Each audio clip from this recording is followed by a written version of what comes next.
bertemu semula dalam channel Cikgu Sam Tutorial.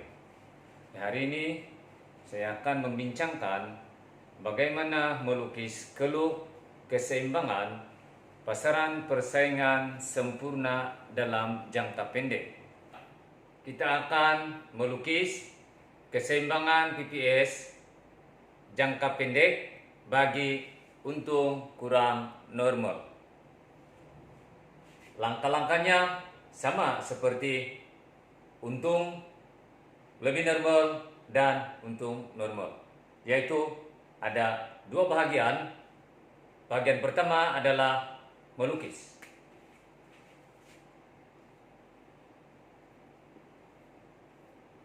Satu, kita akan lukis keluk paksi harga dan kuantiti.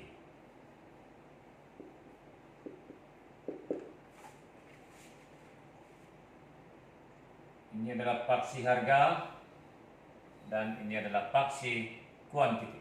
Labelkan.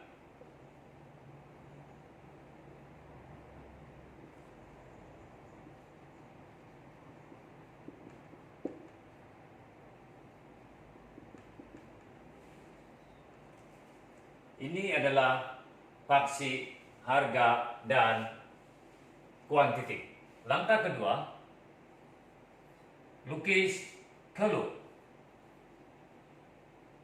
cost shoot MC.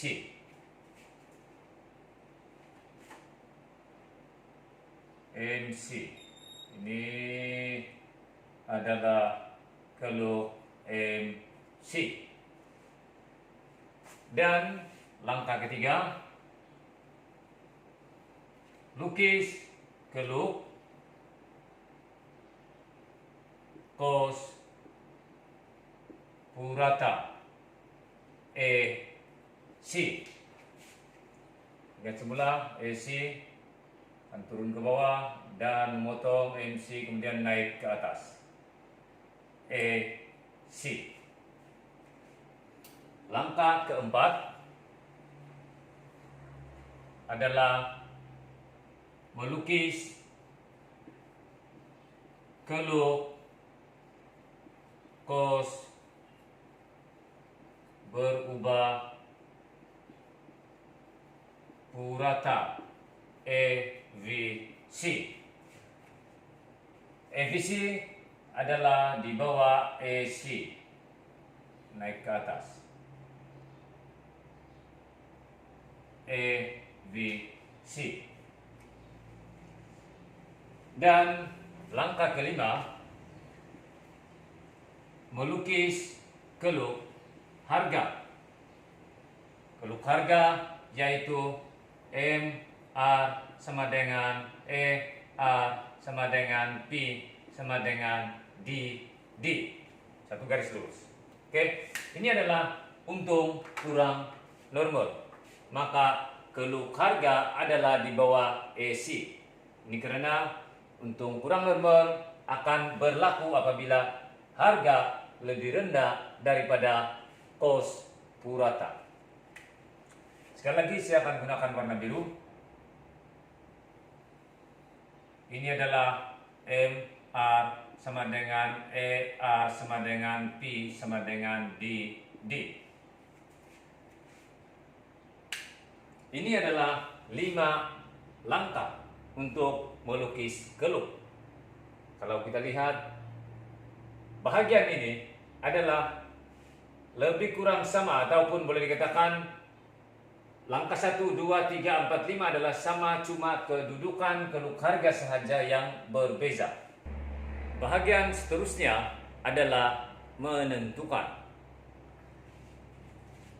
Yang pertama, kita tentukan tingkat keseimbangan.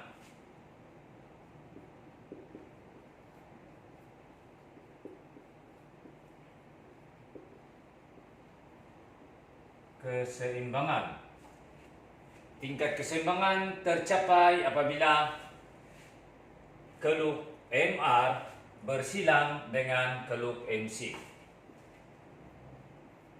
yaitu MR sama dengan MC. Dan titik persilangan ini kita lihat, ini adalah keluk MR, ini adalah keluk MC, maka persilangan adalah di sini dan kita labelkan sebagai titik I. Labelkan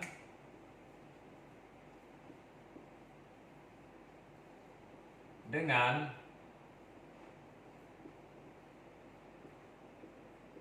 titik I. Sekali lagi, ingin cikgu ingatkan bahwa titik I adalah bahagian yang sangat penting, sebab titik I ini akan menentukan proses seterusnya betul atau salah. Jika titik I ditandakan dengan betul, proses seterusnya akan betul, dan sebaliknya, sekiranya titik I ditandakan dengan salah, maka proses seterusnya akan menjadi salah. Oke, jadi hati-hati, pastikan titik I ditandakan dengan betul, yaitu persilangan di antara keluk MR hasil shoot dengan keluk MC cos shoot. Langkah seterusnya, langkah kedua adalah tentukan tingkat harga keseimbangan dan kuantiti keseimbangan. Harga dan kuantiti keseimbangan. Harga dan kuantiti keseimbangan. Kita lihat, selepas menentukan titik I, kita akan cari di mana harga dan kuantiti keseimbangan.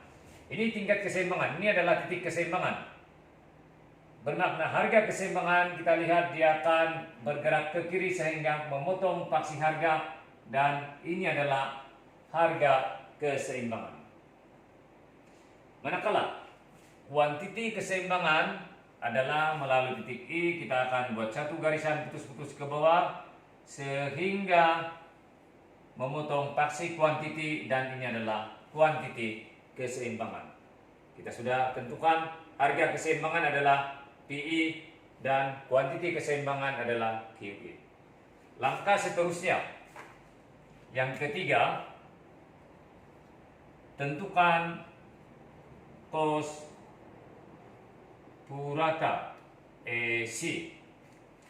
Untuk mencari kos purata, maka melalui titik keseimbangan, garisan putus-putus, kita akan buat satu garisan sehingga dia memotong keluk EC.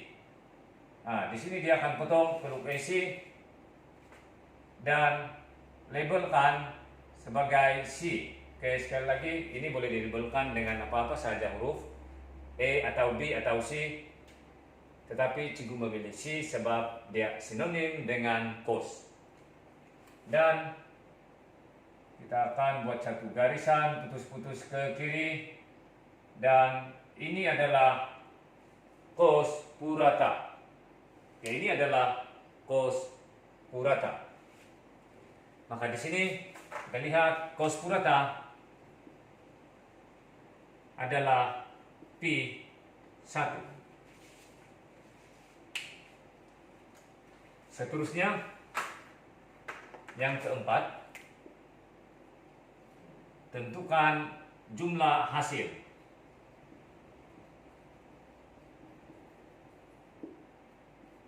TR. TR atau jumlah hasil adalah hasil darab di antara harga keseimbangan dan kuantiti keseimbangan. Maka TR sama dengan PI darab QI. Dan melalui keluk, ini adalah kawasan O, PI, I, dan QI. O, PI, I, QI. Itu adalah kawasan jumlah hasil. Seterusnya, langkah kelima adalah jumlah kos.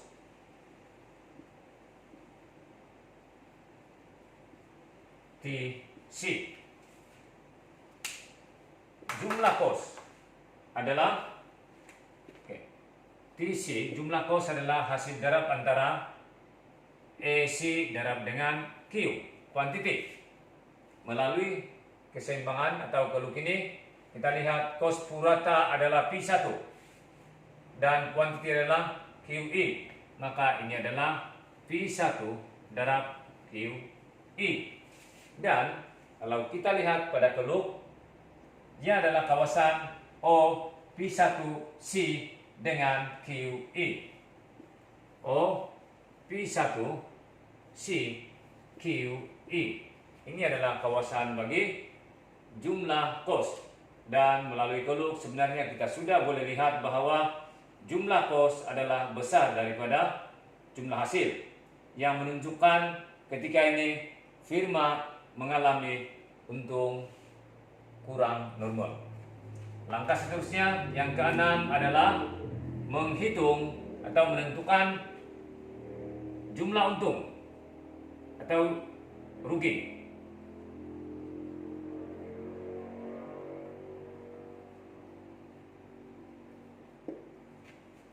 Oke, jadi apabila kita lihat untung sama dengan jumlah hasil TR tolak dengan jumlah kos. TR tolak TC. Melalui geluk kita boleh lihat. Di sini juga sudah ditetapkan, dijelaskan jumlah hasil adalah O, PE, E dan QE, dan jumlah kos adalah O, P1, C dan QE. Sama di sini. Maka apabila kita tolak, hasilnya adalah segi 4 yang kecil ini. Ini adalah kawasan untung kurang normal, ataupun sebenarnya ini adalah kerugian. Ini adalah kerugian yang ditanggung oleh firma. Maka rugi sebanyak P1 PE, P1 C dan E. Menunjukkan dengan jelas bahwa ketika ini firma PPS mendapat untung kurang normal sebab jumlah hasil adalah kurang daripada jumlah kos. Jadi persoalan di sini, satu persoalan yang timbul, adakah firma perlu meneruskan operasi ataupun tutup? Atau dengan kata lain, adakah firma masih boleh meneruskan operasi ataupun firma terpaksa menutup? Oke, nanti kita akan lihat pula selepas ini apa yang kita perlu buat untuk menentukan sama ada firma meneruskan operasi atau tutup operasi. Seterusnya adalah kita perlu menentukan, masih lagi menentukan, tetapi kita tentukan sama ada firma meneruskan operasi atau tutup operasi. Untuk ini ada dua panduan. Satu adalah perbandingan di antara harga dan kos berubah purata.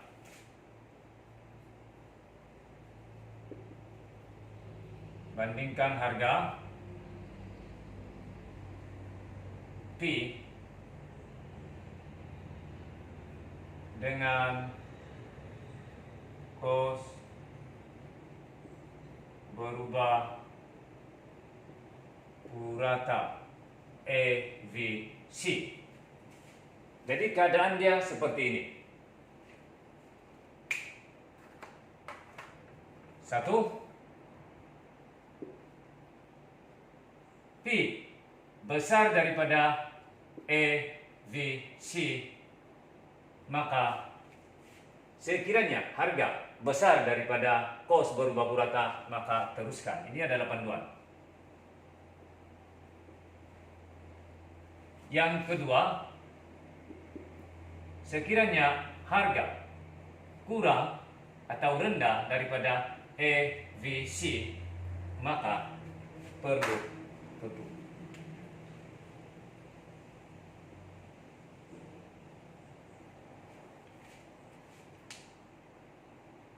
Dan panduan kedua adalah bandingkan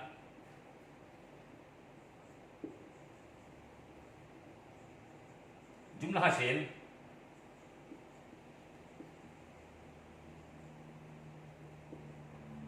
TR dengan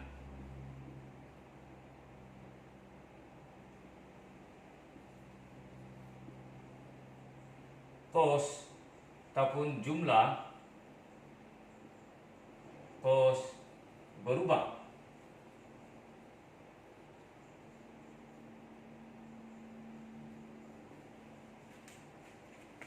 Bandingkan di antara jumlah hasil TR dengan jumlah kos berubah. Jadi dia seperti ini. Yang satu, sekiranya TR besar daripada VC, maka teruskan.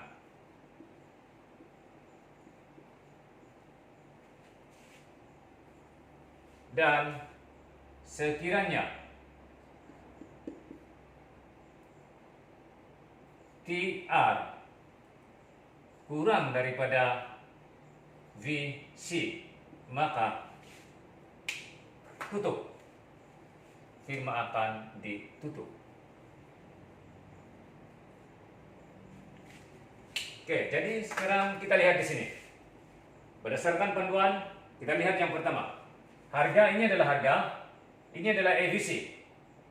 Sekarang harga di atas EVC bermakna harga besar daripada EVC, maka firma akan meneruskan operasi. Maka jelas sini, walaupun mengalami kerugian, tetapi firma akan meneruskan operasi. Kemudian yang kedua, juga kita melihat TR dengan VC. TR adalah O, P, I, dan QE. Manakala VC, kalau kita lihat, kita boleh tentukan di sini